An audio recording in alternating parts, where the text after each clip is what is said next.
sumidero de carbono, pero para que sea realmente un sumidero de carbono tenemos que hacer algunas cosas que no estamos haciendo ahora y dejar de hacer las que hacemos, o algunas de las que hacemos. El olivar es el bosque artificial más grande del mundo y necesita hacer algunos cambios de prácticas. Por centrar un poco la diferencia entre los créditos de carbono offset e inset, si el agricultor... Me voy a poner de pie que estoy más a gusto. Si... Adiós. Uy, un cacharro de esto se ha quedado por el camino. Tengo este. Se me oye de todas formas, creo, ¿no? Los créditos de carbono, como decía, hay dos tipos de créditos de carbono. En realidad hay tres tipos. Hay dos mercados, hay dos mercados en el mundo. Está el mercado regulado, que otra vez se llama en inglés ETS, o el mercado voluntario, que es donde entra la acción de e-agronom y donde entra la agricultura. Se llama voluntario porque, como muy bien explicaba antes Álvaro, las empresas que hoy se acogen a este mercado son empresas que lo hacen de mutuo propio, por presión de sus clientes, porque están viendo que está llegando el momento en el que van a tener que entrar en ese mercado y de algún modo ya entran en ese mercado. Hay distintas empresas. Ámbar, que es una cervecera que aquí en Andalucía se conoce poco, pero que es una cervecera de Zaragoza. Una de sus cervezas, que es triple cero, cero alcohol, cero azúcar y cero emisiones de CO2. O sea, es una empresa que voluntariamente ha entrado en ese mercado para conseguir eso. Pero volviendo al tema de la agricultura, los créditos offset que se utilizan para compensar las emisiones, es decir, Oleoestepa emite 100 toneladas y quiere bajarlo a 80.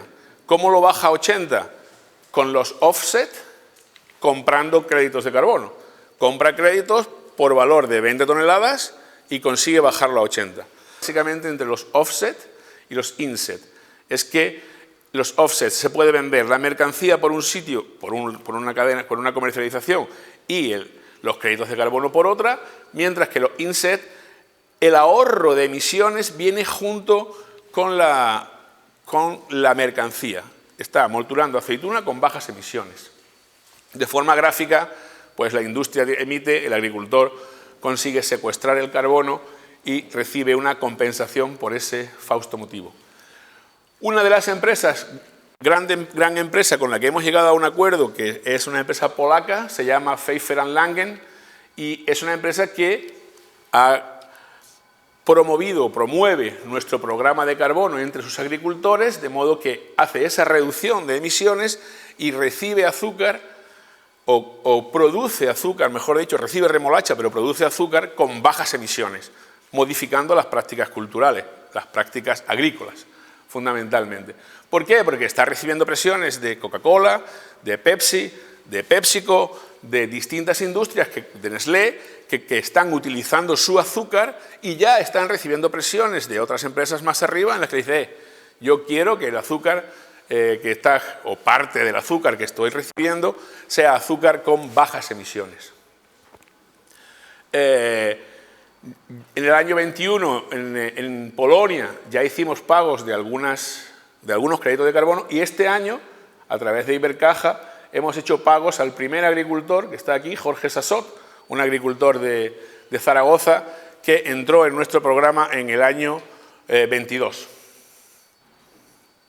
Bueno, ¿cómo se generan los créditos de carbono? Porque hemos dicho que el olivar es un sumidero de carbono, las plantas utilizan el carbono desde que existen las plantas, pero para que realmente el carbono que las plantas secuestran se quede en el suelo, o mejor dicho, el carbono que las plantas utilizan en su fotosíntesis se quede en el suelo, tenemos que pasar de hacer agricultura convencional a agricultura de carbono, agricultura de conservación, perdón.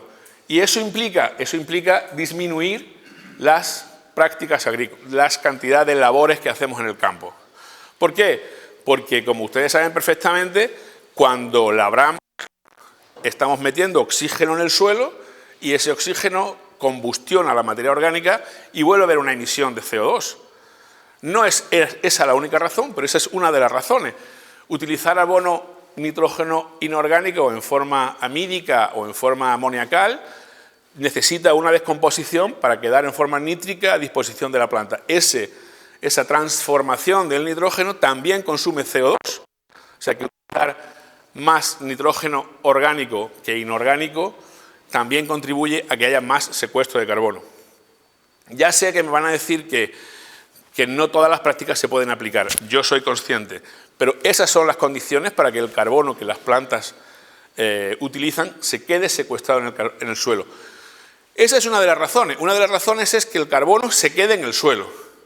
Y otra de las razones es que, o mejor dicho, otro de los factores que influyen para que el carbono que secuestramos se pueda transformar en un crédito de carbono y se pueda vender, es que alguna empresa además lo certifique.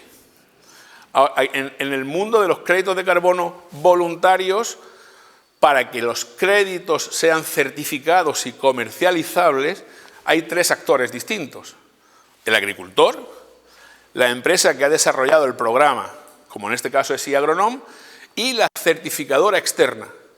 La certificadora externa se llama Verra, es una empresa americana que está establecida en Europa y que tiene una metodología que es por la que nuestro programa se rige, el VM 0042, es la empresa que certifica aproximadamente el 80-85% de todos los programas de crédito de carbono del mundo, o sea, tiene un prestigio importante. La Unión Europea está buscando una forma de hacer una regulación de las metodologías y de momento bastante parte de la metodología que está utilizando es de Verra. ¿Qué condiciones tienen que cumplirse para que el carbono secuestrado se pueda comercializar como un crédito de carbono? Los distintos parámetros que nos impone Verra. Por un lado, que la metodología sea una metodología transparente, es decir, que utilizamos una metodología que se puede decir lo que estamos haciendo, no podemos hacer algo misterioso que nadie sabe. Y en este caso, lo que hacemos es un cálculo diferencial del contenido en materia orgánica del suelo desde el día 0 que se empieza, el día 1, hasta el año 5, etcétera, midiendo el aumento de materia orgánica del suelo. El agricultor tiene que hacer prácticas adicionales, es lo que estábamos diciendo antes. ¿Por qué son prácticas adicionales? Pues porque es una condición del ICROA, del Instituto de Buenas Prácticas Agrícolas. ¿Por qué? Porque las plantas ya secuestran carbono, el olivo ya secuestra carbono. Independientemente de lo que nosotros hagamos, el hecho de que el olivo crezca hace un secuestro de carbono. Pero para que ese secuestro de carbono se transforme en un crédito, hay que hacer prácticas adicionales. Y en olivar, ¿cuáles serían las prácticas adicionales? Tener una cubierta vegetal. ¿Por qué? Porque no vamos a labrar y no vamos a hacer una reemisión del CO2, utilizar al menos un 5% menos de nitrógeno inorgánico, cambiar de nitrógeno inorgánico a orgánico y dejar los residuos de los restos de poda en el suelo. Esas serían las prácticas deseables. Las prácticas se tienen que poder medir, sin fugas. El agricultor puede, pero no se considera adicional hacer aportes de materia orgánica externos, porque eso es traer el carbono de un sitio para otro, no es secuestrarlo realmente. Los créditos o el secuestro tiene que ser permanente, por eso se firma un contrato de largo plazo, porque si secuestramos el carbono este año y cuando llegue la primavera o el otoño o cuando sea, volvemos a labrar, pues no hemos hecho nada. Hemos dejado el carbono un rato en el suelo, pero al final ha vuelto a haber emisiones. Y no puede haber una doble contabilidad.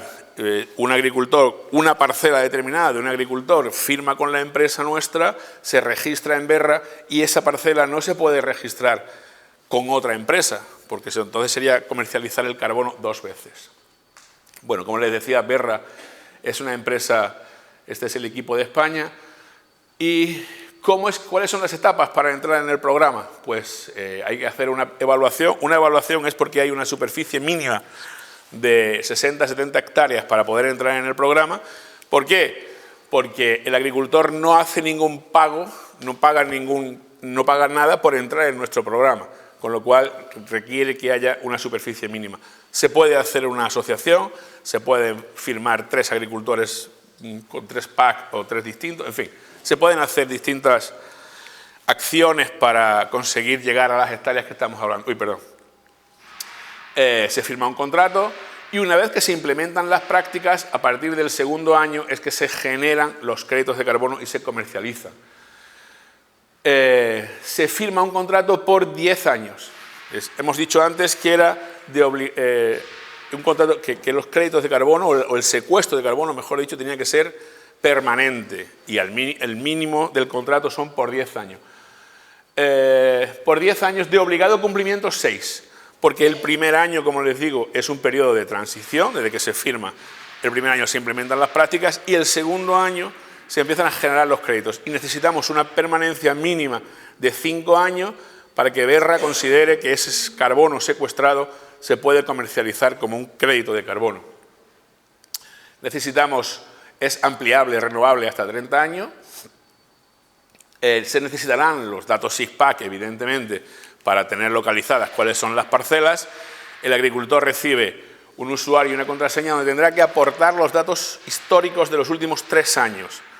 La producción, si es de riego, la dosis de riego, si tenía cubierta o no tenía cubierta, el abonado que ha utilizado. Son datos relativamente sencillos. ¿Para qué se utilizan esos datos? Pues para establecer la base de partida de la situación donde se encuentra el suelo del agricultor. Y año a año el agricultor tendrá que ir haciendo un aporte de esa misma información. Producción, qué hace con los restos de poda, qué anchura tiene la cubierta, qué tipo de cubierta tiene, qué fertilización utiliza, etc. Nuestro programa está diseñado para 2 segmentos distintos, aunque aquí lo que nos ocupa hoy fundamentalmente es el olivar. Bueno, en el olivar, como les decía antes, las prácticas a utilizar son cubierta vegetal sembrada o cubierta vegetal espontánea aplicando los restos de poda. Si haces cubierta vegetal sembrada, no es obligatorio aportar los restos de poda, porque la espontánea no es adicional, la espontánea sale sola. Si llueve, evidentemente, pero en principio el agricultor no la siembra, no hace ninguna actividad para que esa cubierta salga. Y mantener el suelo cubierto tanto como sea posible. Ya sabemos que en Andalucía, cuando llegue ahora el mes de finales de mayo, junio, julio, agosto, hace mucha calor y la cubierta probablemente se va a agostar. Vale, pero está ahí, se queda ahí cubriendo el suelo y no la labramos. Haciendo estas prácticas, estimamos que un secuestro medio puede estar entre 2 y 3 toneladas de CO2 por hectárea y año. Dependerá si es intensivo o si es tradicional. Si la cubierta tiene el 40% de la proyección de la copa o el 70% de la proyección de la copa. Si la cubierta está hecha de leguminosas o está hecha de ryegrass. Dependerá de 1000 cosas, pero un secuestro medio podríamos considerar entre 2 y 3 toneladas por hectárea y año. El precio actual de los créditos de carbono voluntarios, si ustedes miran en Internet y buscan créditos de carbono, normalmente no siempre, casi siempre les va a salir los créditos de carbono regulados, que hoy está entre 65 y 70 euros, ha llegado a valer 100, 120, 140, las previsiones dicen que se disparará a 150, 200, lo que sea. Hoy los créditos de carbono regulados valen en torno a 65 euros. Los créditos de carbono voluntarios se están comercializando entre 35 y 40. En el contrato, nuestra empresa les garantiza que como mínimo los créditos de carbono se comercializarán a 30 euros, como mínimo. Del valor total de los créditos de carbono secuestrados, el agricultor recibe el 72%.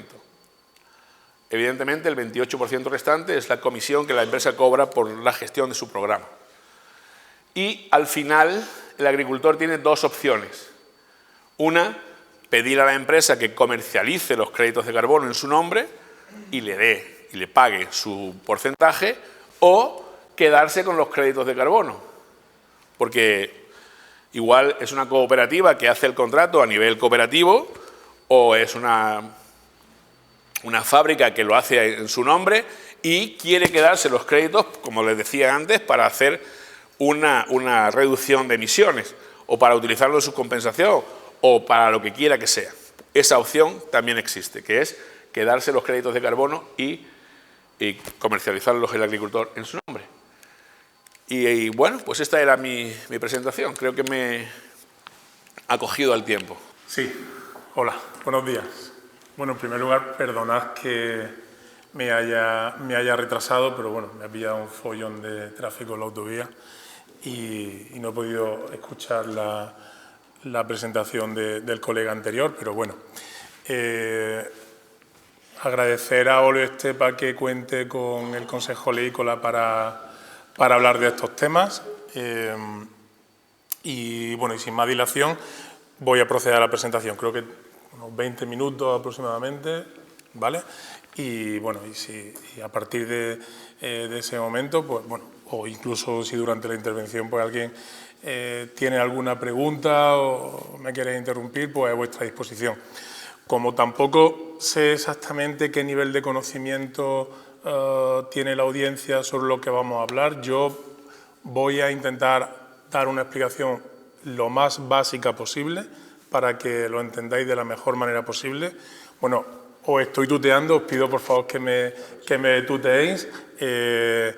La intención es que esto sea útil para vosotros, que entendáis estos conceptos relativamente complejos que están apareciendo a día de hoy y, por supuesto, el objetivo es que sea de utilidad para vosotros esta presentación, así que, por favor, si necesitáis mayor profundidad en cualquiera de los conceptos que expliquemos, a vuestra entera disposición para profundizar todo lo que consideréis. Bueno, permitidme que comience presentándoos qué es el Consejo Oleícola. El Consejo Oleícola Internacional pues, es una institución que supongo que es conocida por todos vosotros, pero bueno, es una organización intergubernamental, es una organización política, para lo bueno y para lo malo. Para lo bueno porque tiene capacidad para influir y para proponer normativas y regulaciones que después los países miembros del Consejo adoptan en sus legislaciones y bueno, y la parte un poco más negativa es la dificultad y de ser ágiles y de poder realmente responder rápidamente y estar cerca de todos los lugares, pero bueno, se hace todo lo que se puede y sobre todo, bueno, ahora desde enero tenemos un director ejecutivo nuevo que es español, Jaime Lillo, y tenemos la voluntad decidida de estar mucho más cerca del sector, de intentar tener hilo directo con todos los operadores, con todas las necesidades que haya en el sector y bueno, y vamos a estar abiertos a recibir cualquier propuesta, cualquier invitación como la de hoy, ¿no? Se crea en 1959 al auspicio de Naciones Unidas dentro del ámbito de los acuerdos de libre comercio de distintos productos, pues como fue el caso del vino, del cacao, del café, pues los países productores de aceite de oliva y de aceituna de mesa se ponen de acuerdo para que se favorezca el comercio del aceite de oliva y de la aceituna de mesa a lo largo del mundo.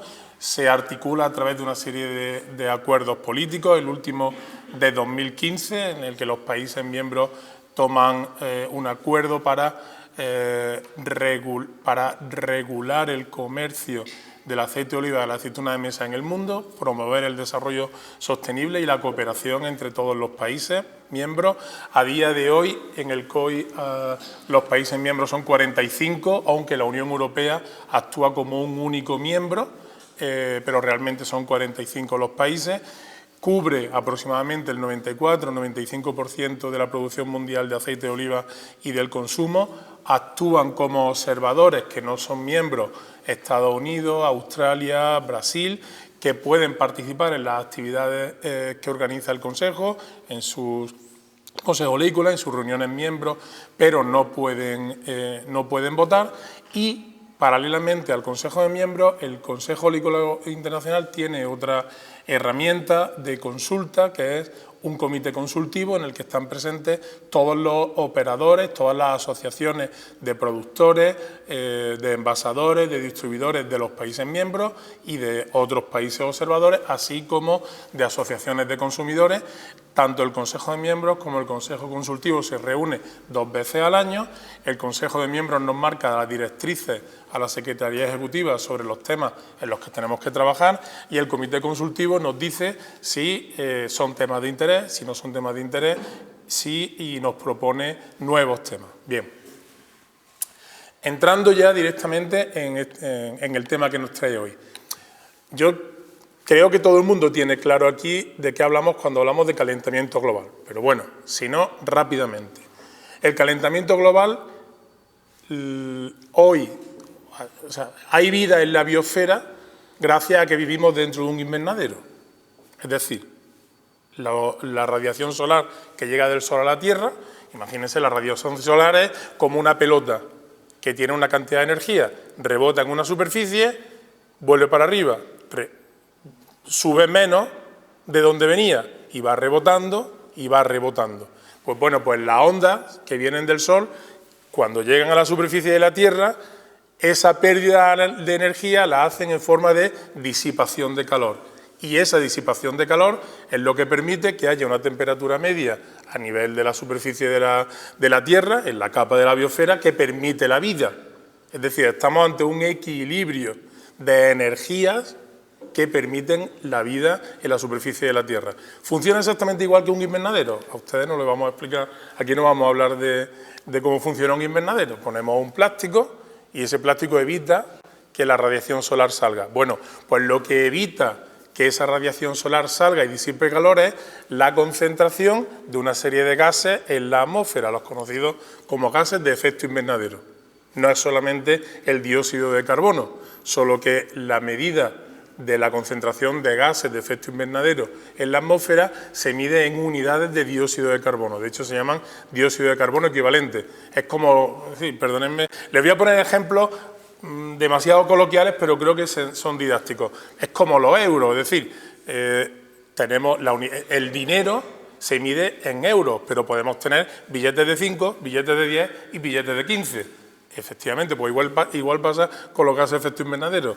La unidad es el dióxido de carbono equivalente, pero por ejemplo el metano tiene una capacidad de calentar 14 veces mayor que el dióxido de carbono. Entonces, en vez de decir unidades de metano, decimos unidades de dióxido de carbono. Cuando hablamos de metano en términos de dióxido de carbono, hablamos de la 14ª parte del metano que calienta lo mismo que una unidad de dióxido de carbono equivalente. Pues bien,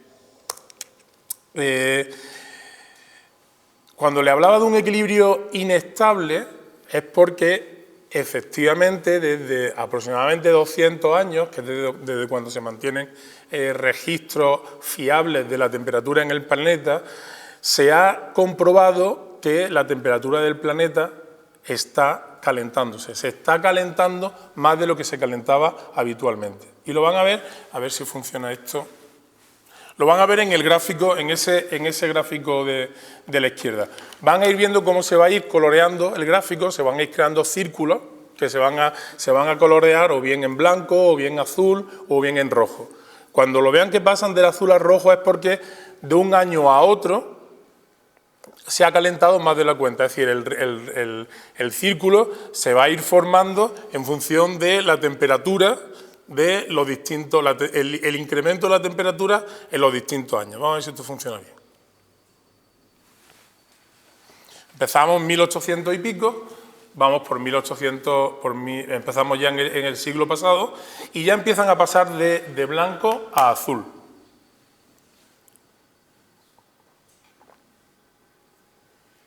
Y ahora fíjense, a partir del año 50 y tantos, 60, cómo empiezan a aparecer ya círculos rojos. Esto es un gráfico que elabora la NASA todos los años. Este es el último del año pasado. Entonces, vamos viendo que ya estamos dibujando círculos rojos. Eso quiere decir que se está calentando la atmósfera más hasta el año pasado. Y ahora ese gráfico lo vamos a poner de pie. Fíjense cómo hemos pasado de unos incrementos de temperatura razonables, lo que eran las medias, a cómo esto ha crecido exponencialmente, sobre todo en los últimos 60, 70 años. Y se corresponde curiosamente con el nivel de concentración de gases de efecto invernadero en la atmósfera. Es decir, que la relación causa-efecto entre el calentamiento global y las emisiones de gases de efecto invernadero es una evidencia científica que ha estado más o menos discutida, pero que a día de hoy ya esto es difícilmente discutible. Pues bien, ¿y esto cómo afecta a la biosfera? Pues nos encontramos, como están viendo, con un incremento de la temperatura media a nivel de superficie. Nos estamos encontrando veranos que son más cálidos y más secos. Nos encontramos con mayor probabilidad de días en los que el intervalo térmico de primera hora de la mañana y la temperatura del centro del día es cada vez más radical, la diferencia es más radical. Y sobre todo, la ocurrencia de fenómenos atmosféricos extremos con mayor probabilidad. Esta foto que ven ahí no tiene ninguna importancia, salvo que fue una foto que hice en la piscina de mi casa a principios de agosto del año pasado. Es decir, hojas ya cayéndose al césped. Es decir, a mí me pareció paradójica esta imagen. Bien, y sobre el olivar en concreto, ¿qué nos estamos encontrando? Cuando hay mayor concentración de dióxido de carbono en la atmósfera, la planta, la apertura y los cierres de los estomas se producen con mayor frecuencia. Eso provoca un estrés en la planta. Eso provoca que los procesos fisiológicos en la planta se desarrollen con mayor velocidad. Con lo cual tenemos plantas con un mayor vigor. Ese mayor vigor, esa mayor productividad puede provocar una mayor demanda de agua. Nos encontramos movimientos en los periodos de floración. Este gráfico que les traigo aquí, sin entrar en muchos detalles, las líneas azules y verdes la línea azul marca la temperatura estimada para España según el IPCC. El IPCC es el Panel Intergubernamental de Cambio Climático, es un grupo de científicos de Naciones Unidas que hace estimaciones sobre el comportamiento del cambio climático y cómo va a afectar a la vida. Pues bien, esa es la estimación de temperaturas para España en los próximos años. Bien, la línea horizontal marca los famosos 30 grados que todos conocemos. Por encima de 30 grados se inhibe la floración en el olivar, se quema la flor. Pues bien, las líneas verticales marcan el inicio de la primavera históricamente conocida en Andalucía. Bien, pues según la estimación, si el nivel de temperatura del IPCC se confirma, en Andalucía estaremos por encima de 30 grados siempre en la floración, en el periodo de floración habitual que entendemos con la primavera. Es decir, bueno, y esto ya lo hemos visto en el anterior. Es decir, unas temperaturas absolutamente desconocidas. Bueno, bien, nos encontramos con fenómenos que ya antes estudiábamos solamente como algo excepcional en las carreras, que eran las floraciones asíncronas, y ahora nos encontramos, bueno, en el verdeo, las cuatro últimas campañas, nos veíamos con calibres, con una disparidad de calibres tremenda, incluso en el mismo árbol, es decir, una cosa bastante sorprendente. Bueno, bien,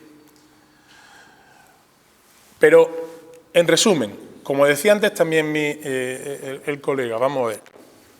Yo todo lo que les voy a hablar es de olivar. Es decir, no todas las referencias que les voy a hacer es sobre olivar. El olivar es un árbol que por su proceso natural toma dióxido de carbono de la atmósfera, lo utiliza para su crecimiento vegetativo y reproductivo y acaba depositándolo en el suelo a través de las raíces. Es decir, Su proceso natural es de almacenamiento de carbono en el suelo. Bien, esto es tan obvio, pues para nuestros colegas de la Unión Europea que están regulando todo este sistema no es tan obvio, hay que explicárselo. Hay que hacerles ver que tenemos 11 millones de hectáreas a lo largo del mundo llenas de maquinitas que cogen CO2 de la atmósfera y lo almacenan en el suelo. Y esto es una realidad que tenemos que ser conscientes de ella y que tenemos que ser capaces de ponerla en valor. El olivo, como he dicho antes, cuando se incrementa la concentración de CO2 en la atmósfera, tiene una mayor tasa de respiración, tiene una mayor demanda de agua, nos encontramos floraciones tempranas, maduraciones precoces, nos encontramos, por ese incremento de la temperatura, una menor acumulación de horas de frío,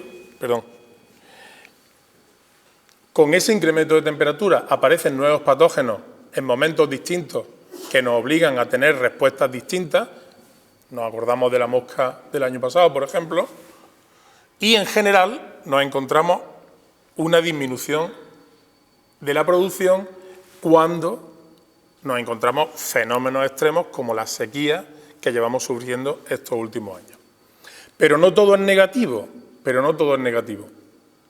porque como digo, sabemos que los olivos capturan dióxido de carbono de la atmósfera, que por su crecimiento reproductivo, vegetativo, fundamentalmente van acumulando biomasa.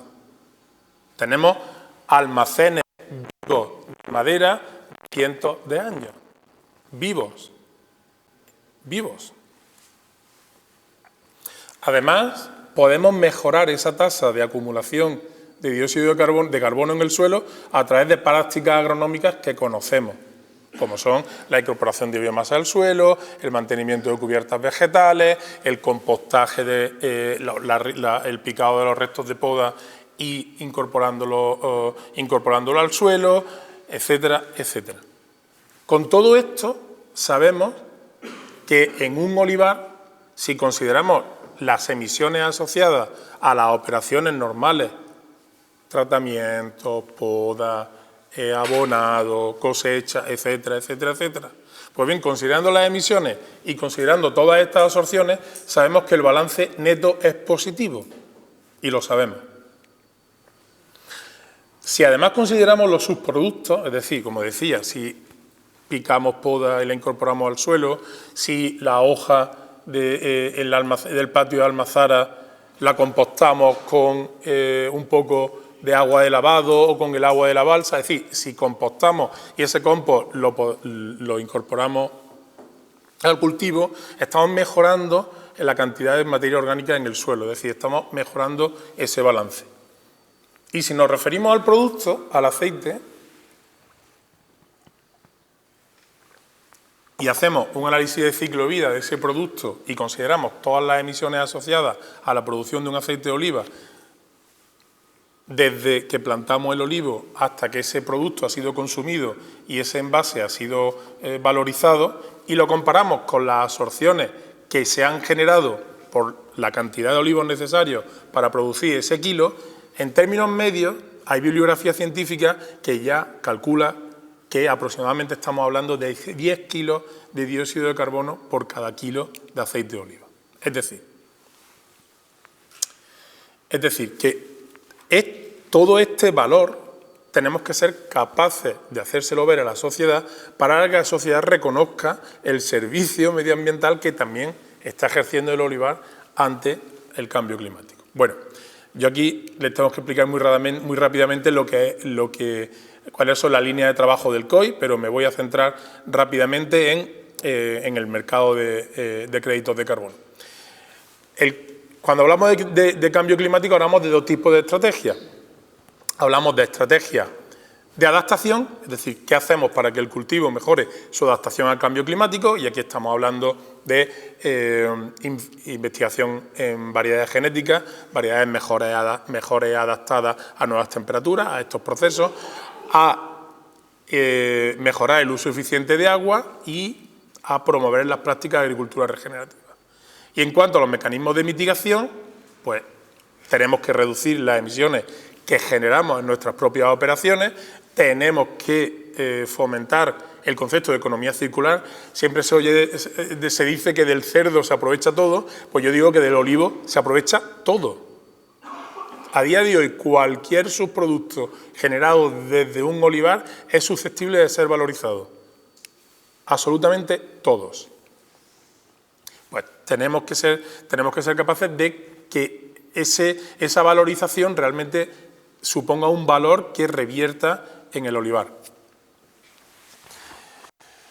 Los datos que ya decía Álvaro, el Consejo Leícola en 2018 publicó un informe en el que se ha evaluado el potencial de secuestro de olivar a lo largo del mundo. Se evaluaron 48 escenarios de cultivo en función de secano, riego, tradicional, intensivo, superintensivo en distintos países productores, un estudio que se hizo en colaboración con el IRTA, y se estimó que el potencial global de captura del olivar a lo largo del mundo eran 47 toneladas y pico, que en aquel año pues teníamos 10 millones y pico de hectáreas cultivadas, nos daba un ratio medio de 4 hectáreas con 58 toneladas, 4 toneladas y media de CO2 capturado. Como bien decía el colega anterior, hay que distinguir entre potencial de captura y créditos generados. Bien, voy a ir avanzando. Hoy sabemos que la sociedad tiene interés en conocer el desempeño medioambiental de los productos.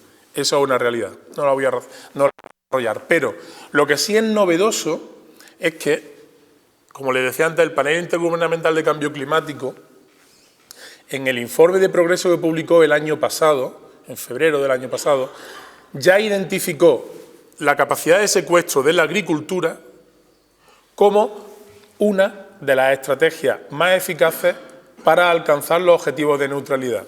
No sé si saben ustedes que en los acuerdos de París, de hace 4 o 5 años, Naciones Unidas consiguió el compromiso de la inmensa mayoría de los países asistentes a la cumbre de cambio climático de alcanzar el objetivo de neutralidad climática para 2050. Eso quiere decir que todos los gobiernos de los países desarrollados, es cierto que Estados Unidos no lo firmó, es cierto que China no lo firmó, ¿de acuerdo? Pero el resto de la comunidad internacional están de acuerdo en que en 2050 el nivel y la ecuación compuesta por el nivel de emisiones y las absorciones, es decir, que seamos capaces de retirar de la atmósfera. Ahora, la Unión Europea lo firmó y nuestra legislación española está propuesta por la Unión Europea, con lo cual, bueno, podemos seguir criticando, podemos seguir diciendo que China no lo ha firmado, Europa lo ha firmado, con lo cual nos va a afectar. ¿Y la Unión Europea? La Unión Europea firma el acuerdo a 2050 y se plantea una hoja de ruta. Lo importante de esa hoja de ruta, que entre 2020 y 2030, es decir, ya estamos en 2024, dentro de 6 años nuestras emisiones habrán tenido que reducir drásticamente, un 55%. ¿De acuerdo? Pero para alcanzar ese objetivo de neutralidad, como les decía, la neutralidad se basa en 2 conceptos. Uno, una reducción drástica de las emisiones y una contabilidad robusta, un cálculo solvente y serio de la capacidad de secuestro o de almacenamiento de carbono que tenemos en la Unión Europea. Bien, la Unión Europea desarrolla el Pacto Verde y se plantea que existen 3 mecanismos para retirar CO2 de la atmósfera.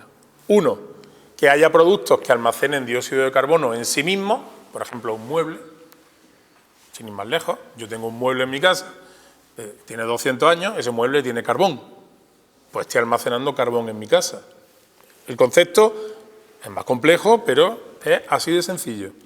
Otra posibilidad es a través de tecnología, almacenamiento profundo en suelo, es decir, que yo sea capaz de coger el dióxido de carbono de la atmósfera y que lo almacene en el suelo, geológicamente.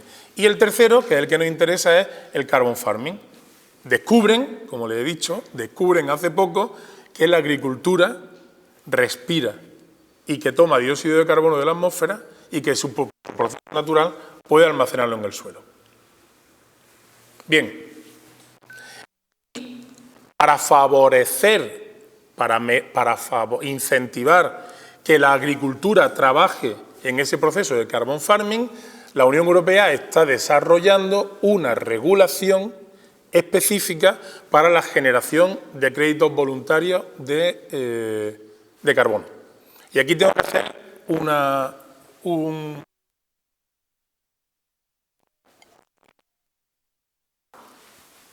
El mercado voluntario de créditos de carbono se constituye con el Protocolo de Kioto en 1996. No es algo nuevo. No es algo nuevo. Ustedes están escuchando continuamente cómo el precio del crédito de carbono, como decía está en el mercado regulado en torno a hasta ahora 65 o 70 euros, ha estado en 100 y pico. Bien, porque el Protocolo de Kioto establece un mecanismo de compensación, aquí la palabra compensación, entre los que tienen créditos de carbono y a los que les paguemos para que no emitan. Son normalmente países subdesarrollados, porque los países subdesarrollados levantaron la mano y dijeron, oiga, ¿y yo por qué no puedo poner fábricas en mi país? ¿Por qué me va a limitar usted mi capacidad de desarrollo? Pues, como yo emito, le pago para que usted no ponga fábricas, para que solo ponga procesos con energías renovables. Ese es el mecanismo del protocolo de Kioto. Y establece una serie de sectores y los regula. Y hay un mercado de esas emisiones, que es el mercado regulado, que en Europa es el EU ETS. Bien. Y establece que se pueda desarrollar un paralelo mercado regulado. Bien, ese mercado está funcionando hasta 2016, hasta que se firma el Acuerdo de París, y no había movimiento en ese mercado voluntario. A partir de los Acuerdos de París, cuando se establecen los objetivos de neutralidad, empieza a aparecer una demanda incipiente de empresas, organizaciones que quieren demostrar su neutralidad y entonces necesitan que alguien le aporte absorbida. Empieza el comercio incipiente. Bien. Esto es como si alguien tiene un huerto de olivar, además tiene un huerto de tomate. De tomate, pues pueden... Yo tengo autoconsumo de esos tomates, o el pueblo, aquí hay un bar en Estepa que me compra los tomates para su ensalada. El precio al que ustedes le vendan ese tomate al restaurante es un acuerdo privado que queda entre ustedes, ¿vale? Pero ahora el ayuntamiento de Estepa dice, bueno, pero es que aquí ya hay una lonja de pescado que funciona bien, voy a poner también una lonja de frutas y verduras. Entonces a todos los que tienen huertos, unos que se comían sus tomates, otros que ya se los vendían al bar del pueblo y tal, les dice, traedme los tomates, traedme todos vuestros productos a esa lonja que voy a poner en el futuro. Y cualquiera de ustedes se preguntará, bueno, ¿y cuánto me van a pagar por mis tomates en esa lonja? Bueno, tú vémelos trayendo y ya ahí veremos cómo va funcionando la lonja. Esa es la situación a día de hoy que hay con el mercado voluntario de créditos de carbono. Vamos punto a punto, como decía antes. En el mercado voluntario de la Unión Europea existe un criterio que es nefasto a día de hoy para el olivar, y es el criterio de adicionalidad. Es decir, solamente se van a generar créditos de carbono en aquellas prácticas que se consideren adicionales. Pero ahora empezamos a preguntar, ¿qué es adicional? ¿Dónde se establece la línea base sobre el carbono que esté acumulando? Bueno, pues ahora mismo todo eso está en desarrollo. Si tomáramos en cuenta, y esto lo quiero decir, lo quiero decir claramente, con la literalidad actual del reglamento de mercados voluntarios de la Unión Europea, la mayoría, la inmensa mayoría de todos los olivareros y todos los olivares que hayan estado con el greening anterior, que hoy tengan el ecoesquema de cubiertas vegetales, estarían fuera del mercado, estarían fuera de la partida, sin paños calientes. Es la realidad. Entonces, ¿qué tenemos que hacer? Desde nuestra opinión, el Consejo Leícola lo que está intentando es influir en la Unión Europea. Este es el mecanismo de gobernanza del mercado, para que la Unión Europea, en lo que llama las tailored methodologies, es decir, las metodologías sectoriales o las metodologías adaptadas, nos permita proponer una manera de establecer esas bases y de calcular esos criterios de adicionalidad para no penalizar al que ya está haciendo las cosas bien ahora. Es decir, es que a día de hoy estamos penalizando al bueno. Es que cualquiera de ustedes podría decir, no cobro ecoesquema, levanto cubierta, empiezo a quemar restos de poda, es decir, empiezo a hacer todo para tener entre comillas espacio, por decirlo de alguna manera, para que cuando el mercado voluntario exista, porque a día de hoy este mercado todavía no existe, todavía no está publicado el registro de funcionamiento, ahora les pongo un calendario, pues sí tendré oportunidad, sí podré optar. O sea, es que es kafkiano, es un poco kafkiano. Entonces, ese es el calendario en el que nos encontramos. En noviembre de 2022 se hace la propuesta de esquema. En noviembre de 2023 el Parlamento le devuelve su opinión a la Comisión. Y ahora nos encontramos en mayo de este año elecciones al Parlamento. A final de 2024 una comisión nueva. En abril de este año ya se ha producido un acuerdo tripartito entre Comisión, Parlamento y Consejo, en el que ya hay una propuesta de reglamento.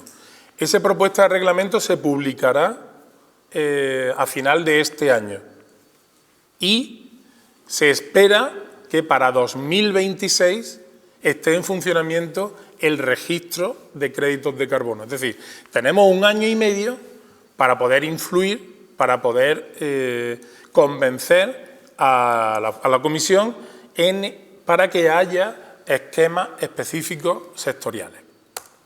Y yo, para finalizar, les quería aquí poner dos gráficos. Este gráfico, el primero, es una evolución de los valores de los créditos. Son datos públicos, ¿vale? En el recuadro, en la elipse amarilla, están viendo el valor del mercado regulado. En torno, como ven ustedes, que se ha movido en torno a los 80-100 euros. Y el voluntario está ahí, voluntario de las grandes operadoras, ¿vale? Este es uno de ellos, CBL, uno de los principales marketplaces de créditos voluntarios. Ese es el precio. Entre 0, este es de verano del año pasado, estaba en 20, entre 15 y 20. Y el de el MSI Carbon Market, que es otro gran operador, los valores de referencia, en función de la tipología de crédito, nos centramos en los créditos basados en soluciones naturales. A diciembre del año pasado estaban entre 3,7 y 7 dólares, estamos hablando en dólares, ¿eh?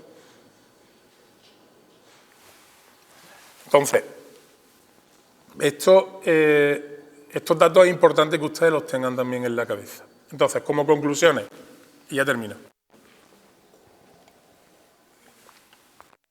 4 ideas me gustaría que quedaran fijadas.